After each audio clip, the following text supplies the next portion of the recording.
असलियत में देखा जाए तो जीवन में बहुत बड़ा इंसान बनने के लिए न ही कोई कहानी की जरूरत पड़ता है और न ही कोई मोटिवेशन वीडियो जरूरत पड़ता है। तो अपने आप को इम्प्रूव करने, और वो इम्प्रूव कैसे करे, वो इम्प्रूव आपको अपने आसपास, गांव, समाज या फिर अपने आंखों से, नजर से देखी गई घटनाओं को देखकर सीखने को मिलता। और वो सीखना तभी मिलेगा जब आप उन घटनाओं को देखेंगे या फिर आपको अपने आप पर बीतेगा। अगर नहीं घटना को देखेंगे, नहीं अपने आप पर बीतेगा, तो उन चीजों को आप कभी एनालिसिस नहीं कर सकते। उन्हें एनालिसिस करने के लिए आपको एक छोटी सी कहानी बताने जा रहे हैं। अब यहाँ पर सवाल उठता है कि आप बोल रहे हैं नहीं कोई मोटिवेट का जरूरत होती है और नहीं कोई कहानी का, तो फिर आप कहानी को क्यों बता? तो हमने इस कहानी को इसलिए बता रहे हैं कि हमारे जीवन में आया इन कहानी, और उन कहानी को हमने देखा और कहानी को एनालिसिस भी मैंने किया। इसलिए मैंने आपको इस कहानी की थॉट से मैंने बताने की कोशिश करते हैं। आप भी इसी तरीके से अपने कोई घटना को लेकर या फिर अपने आप में जो घटना हुआ है उसको एनालिसिस कीजिए, तब जाके आप एक्चुअली में जीवन क्या होता है, जीवन कहाँ से क्रिएट करनी चाहिए और जीवन की शुरुआत कब और कैसे होता है, उसके बारे में आपको पूरी डिटेल्स मिलेगा। चलिए बात कर लेते।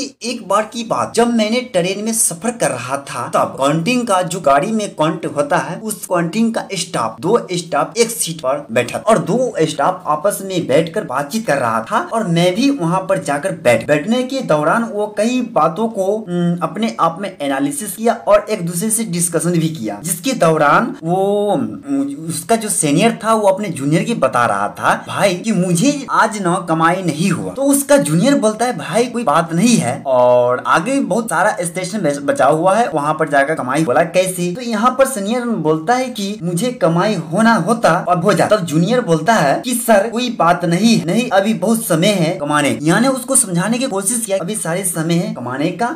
तब सीनियर बोलता है अगर मैं बचपन में अवा नहीं सीखता तो शायद ही आज मुझे किताब पढ़ने आता और न ही आपको अपना जूनियर बनाकर पैसा कमा पाता। तो जूनियर बोलता है सर क्या बेकार की बातें करते जा रहे हैं, आगे बहुत समय है पैसा कमाने का। तो दोस्तों उसका जूनियर ऐसा वर्ड का इस्तेमाल इसलिए किया कि उसका सीनियर जो था ट्रेन में रिजर्वेशन सीट को खरीद कर अपना पैसा बनाता था और वो सीट खरीद कर लोगों को सामने पेश कर बेचता था, जिससे पैसा होता था और अपना जूनियर और सीनियर को साथ शेयर करता। तब ट्रेन में सभी लोग बैठ गया था, तब तक ट्रेन में सभी लोग बैठ गया था, इसके पास कोई लोग नहीं आया, तब तक ट्रेन भी चल चुकी थी। इसलिए डॉनलाइन ने बोला अगर चेन्नई से कोई लोग नहीं बैठा तो क्या हो गया, अभी तो विजयवाड़ा, नागपुर जैसे स्टेशन अभी बाकी है, वहाँ पर लोग बैठेंगे ही बैठेंगे और वहाँ से पैसा हम लोग कमा पाएंगे। दोस्तों यहाँ पर एक छोटी सी बात को आप लोगों को सामने पेश करना चाहता हूँ। अपलाइन का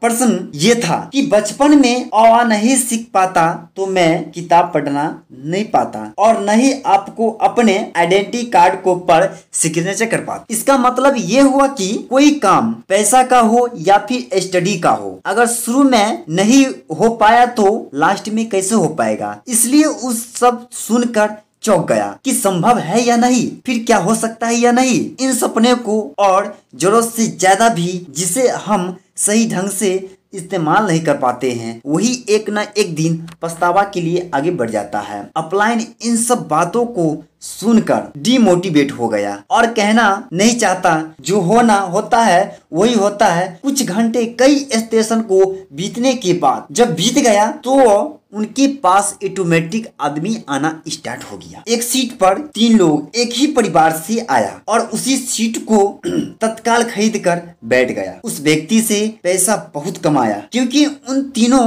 लोगों थी जिसके पास एक महिला थी जो बीमार थी, इसलिए मौका की फायदा उठाकर पैसा कमाया। इतना ही नहीं, पैसा कमाया और दोनों को दोनों सीनियर और जूनियर मोटिवेट हो गया। तो दोस्तों मैंने आपको इस कहानी के माध्यम से एक चीज को बताना चाहता हूँ कि आपको अपने आप में डिमोटिवेट कभी नहीं होना है, क्योंकि हर इंसान को अंदर डर वो चीज का समय रहता है कि शायद मुझे आगे काम मिले या ना मिले, शायद मुझे पैसा कमा पाए या ना कमा पाए। दोस्तों परिस्थितियां सबको पास आती है और क्या बोलता है, एक खुशी का समय और एक दुखी का समय हर इंसान को पास आता है। किसी का दुखी की समय पहले आता है और किसी के बाद में आता है, किसी को खुश का समय पहले आता है, किसी को बाद में आता है।